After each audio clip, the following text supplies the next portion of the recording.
안녕하세요 여러분. 미국 주식으로 올인하여 부자되게 미주오입니다. 오늘의 미국 증시 시황 분석 관련해서 이번 주 미국 증시 주요 일정과 실적 발표 기업들을 정리해 보도록 하겠습니다. 현재 고용보고서가 굉장히 중요한 발표 지표인데 지금 현재 전문가들은 뉴욕 증시가 7월 고용보고서를 대기하면서 차익 실현 압박에 따른 하방 압력을 받을 것이라고 예상을 하고 있습니다. 지난 30일 뉴욕 증시는 하락세로 마감을 했으나 29일 사상 최고치를 경신하는 등 고점에 대한 부담이 어느 정도 작용을 하고 있다라고 지금 얘기를 하고 있고, 통계적으로 보았을 때도 앞서서 여러 차례 제 영상에서 얘기했듯이 통계적으로 8월, 9월이 그렇게 좋지 못하였기 때문에 어느 정도 이제 하락이 나올 수 있다라는 점 참고해 주시면 좋을 것으로 생각이 되고요. 이럴 경우 SLXL과 FNGU 단타 수익 매수 타이밍이 올 수 있지 않을까라고 생각이 됩니다. 고용보고서 발표에 따른 시나리오 보도록 하겠고요. 하지만 미국 증시 같은 경우 저가 매수세가 지속적으로 유입이 되고 있기 때문에 하락이 나오더라도 큰 하락은 나오지 않을 것이다.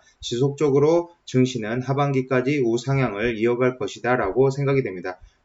특히나 미국 증시의 경우 10월, 11월, 12월이 가장 좋았습니다. 그렇기 때문에 현재 10월, 11월 이제 8, 9월을 지난 10월, 11월에 한 번 더 점핑이 나올 수 있다라고 저는 개인적으로 생각하고 있습니다. 투자 주의는 한번 읽어봐 주십시오. 매수나 매도 의견 아닌 점, 저의 주관적인 분석인 점 참고해 주시고요. 지금 제 영상이 마음에 드시면 많은 좋아요 눌러주시면 감사드리겠습니다. 제 채널에 구독과 알람 설정 그리고 멤버십 가입 안 하신 분들은 이 페이지를 관심 있게 보시면 될 것으로 생각이 되고요. 열성팬 이상에 가입해 주신 분들은 제 매수 매도, 단타에 대한 매수 매도 지금 종목을 볼 수 있다는 점 참고해 주시면 좋을 것 같습니다. 제가 어제 영상에서 이제 한 주간의 증시 시황에 대해서 분석을 했고, 앞으로 일요일 한국 시간으로 아침 시간에는 지난 한 주간의 증시 시황을 분석하면서 어떤 종목들이 섹터별로 많이 올랐는지에 대해서 정리를 해드리고요. 그다음 일요일 저녁 영상에서는 앞으로 한 주간에 어떤 내용들이 있는지 관련해서 얘기를 해보도록 하겠습니다. 이게 주죠 이제 이코노미 캘린더이고요. 앞으로 지금 투자자들은 2분기 성장률과 실적이 고점일 수 있다고 우려를 하고 있으나 인플레이션 압력이 커진 데다 코로나19 변이가 미국 내에서도 빠르게 확산을 하고 있기 때문에 일단 하방 압력이라고 생각을 하고 있습니다. 또한 투자자들은 여름 후반까지 일단 고용지표를 지켜보자는 분위기고요. 패드의 자산 매입 프로그램을 축소하는 테이퍼링에 나서려면 고용과 물가 목표치에 상당한 진전이 있어야 된다라고 언급을 하고 있기 때문에 고용지표가 가장 중요하다라고 보시면 됩니다. 연준은 이미 두 부분에서 전진이 있었다는 점을 확인했지만 고용은 상대적으로 아직 갈 길이 멀다라고 지금 보고 있고요. 특히나 이번 주 발표내는 고용지표가 예상보다 강하면 다시 조기 긴축 우려가 있을 수가 있고요. 예상보다 약하다라면 테이퍼링이 좀 더 지연된다는 시점에서 오히려 테이퍼링의 지연은 결국 이제 나스닥 관련주들의 상승이 나오지 않을까라고 생각이 됩니다. 8월 2일 주요 지표로는 지금 8월 2일에 보면 PMI 지수가 있습니다. PMI 지수 여러분들이 이제 생소하실 수도 있는데 PMI는 제조업 구매자 관리자 지수로 제조업 구매자 지수, 구매자 활동의 수준을 측정을 합니다. 수치가 50을 넘는 경우 경기 확장, 50 미만이면 경기의 위축을 지금 의미하고 있고요. 여기 PMI 지수의 예상치를 보면 지난번에가 이제 60대를 기록을 했었고 컨센서스가 이번에 63.1, 이전에 이제 62.1이고 컨센서스 현재 63.1이기 때문에 어쨌든 경기는 지속적으로 확장된다라고 보시면 됩니다. 그리고 이제 8월 2일에 이제 공급관리협회 제조 PMI 지수 발표가 있고요. 에릭 로젠그린 보스턴 연은 총재 연설이 있습니다. 그리고 이제 8월 3일에 보시면 현재 모터 비클 세일즈에서 발표가 있고요. 팩토리 오더에 대한 내용도 있는데 이제 빨간색이 아무래도 좀 더 중요한 지수이다라고 보시면 됩니다. 여기에 이제 초록색은 이제 마켓에 어느 정도 영향을 줄 수는 있지만 관심 있게 봐야 되는 지표들이고요. 여기 빨간색으로 되어 있는 부분이 마켓에 영향을 줄 수 있는 지표이다. 이 ISM 이제 공급관리협회의 비제조 PMI 관련해서는 중요하다라고 보시면 됩니다. 특히나 이제 8월 3일에는 알리바바 니콜라의 실적 발표가 있습니다. 현재 알리바바 니콜라 관련해서 니콜라는 8월 3일 8시 30분 실적 발표가 있고 일단 EPS 예상치로는 적자를 기록할 것으로 보입니다. 하지만 니콜라도 이제 실적 발표일에 항상 새로운 것을 뭔가 내놓았기 때문에 한번 관심 있게 지켜봐야 될 것으로 생각이 되고 최근에 이제 중국 규제 관련해서 굉장히 많이 하락이 나온 알리바바 같은 경우도 8월 3일 7시 20분 장 전에 발표 예상입니다. 컨센서스는 대략적으로 EPS가 2.24, 어닝 위스퍼에서 예상하기로는 1.16불에 위치를 하고 있다는 점 참고해 주시면 좋을 것 같습니다.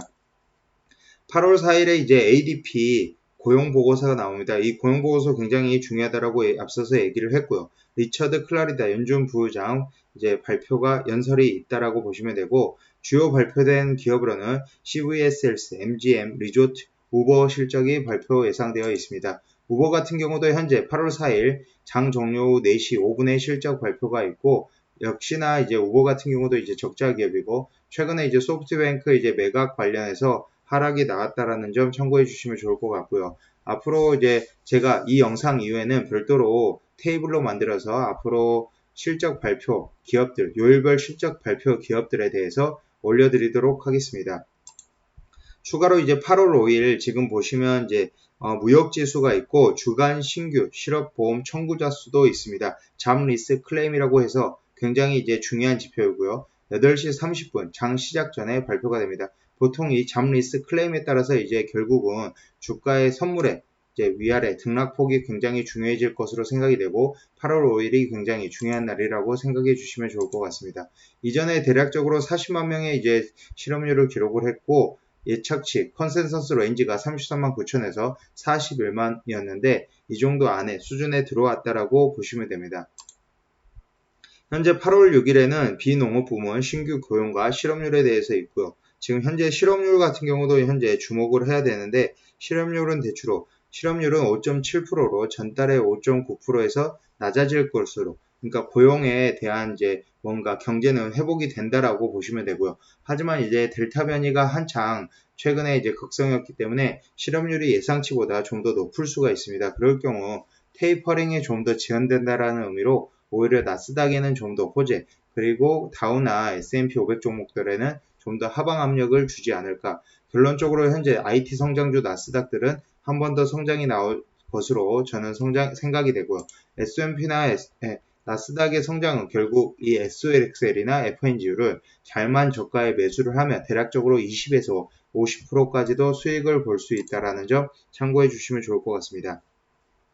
일단 전문가들은 7월 신규 고용이 100만 명에 육박하거나 이를 넘어설 경우 조기 긴축의 우려가 있다라고 지금 보고 있고요. 조기 긴축의 우려가 있음으로 인해서 결국 나스닥은 큰 하락이 올 수 있다. 이렇게 생각해 주시면 되는데, 저는 큰 하락이 오더라도 결국 저가 매수세의 유입으로 인해서 최대 선물 지수 기준으로 1에서 2%가 맥스이지 않나라고 생각이 되고요. 마이너스 1에서 마이너스 2%가 맥스이지 않나 싶고요. 저는 개인적으로 15,000 스닥은 지켜주지 않을까라고 생각이 됩니다. 하지만 반대로 지표가 너무 약할 경우 델타 변이에 따른 봉쇄 우려와 함께 미국 경제의 둔화 우려가 재부각돼 중시는 조정 압력을 받을 수 있는데, 어쨌든 이제 전체적으로 보았을 때 전문가들이 예상하기로는 이번 주는 아무래도 하방 압력이 강할 것이다. 그렇기 때문에 여러분들이 성급하게 매수를, 지금 가지고 있는 현금을 가지고 매수를 하는 것보다 좀 더 장에 대해서 지켜보고 좀 더 상황을 주시를 해보는 게 낫지 않나. 왜냐하면 미국 같은 경우 현재 앞서서 얘기했듯이 10월, 11월, 12월 그리고 산타 랠리가 있기 때문에 한 번 더 테이퍼링이라는 이제 변수가 있지만, 테이퍼링이 공식화된 후 어느 정도 날짜가 확정된 후 한 번 더 테이퍼링 시기에 맞춰서 상승이 나오죠. 선반영된 테이퍼링의 하락이 어느 정도 증시에 코렉션을 주고 다시 한번 상승이 나오지 않을까라고 저는 개인적으로 생각하고 있습니다.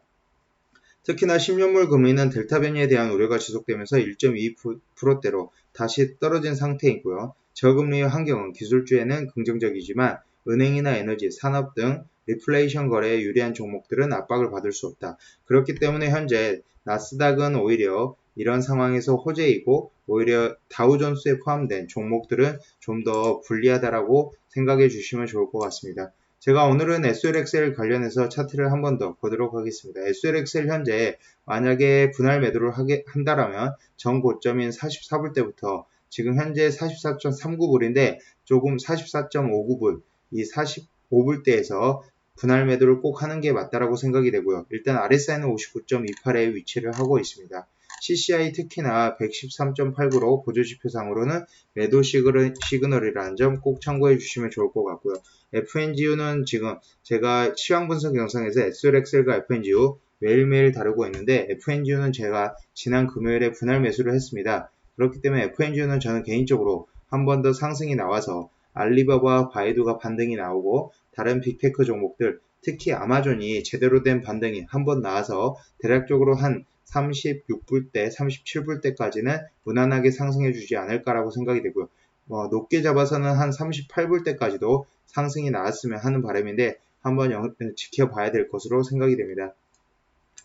일단 제가 이제 열성팬 게시판에 지금 현재 가지고 있는 FNGU를 매도할 때는 여러분들에게 매도하는 즉시 바로 하기 직전이라도 바로 커뮤니티 멤버십 게시판을 통해서 알려드리겠다라는 점 참고해 주시면 좋을 것으로 생각이 되고 FNGU SLXL 관련해서는 매수 매도 타이밍만 잘 잡으면 플러스 20에서 플러스 50%까지 수익을 볼 수 있는 구간이 있다. 이런 구간들이 나온다라고 보시면 좋을 것으로 생각이 됩니다. 지금까지 비주얼 영상 시청해 주셔서 감사드리고요. 오늘은 한 주간의 증시 일정과 그 다음 실적 기업들 간략히 보았고요. 지금 앞으로 이제 중소형주 실적이 발표가 되는데 중소형주 실적이 한번 서프라이즈가 나오면서 러셀 2000 관련주, 중소형주들이 지금까지 소외를 받아왔지만 다시 한번 큰 상승이 나왔으면 하는 바람입니다. 지금까지 비주얼 영상 시청해 주셔서 감사드리고요. 앞으로도 비주얼 영상 많은 시청 부탁드리겠습니다. 제 영상이 마음에 드셨으면 꼭 좋아요 버튼 눌러주세요. 감사합니다. 비주얼이었습니다.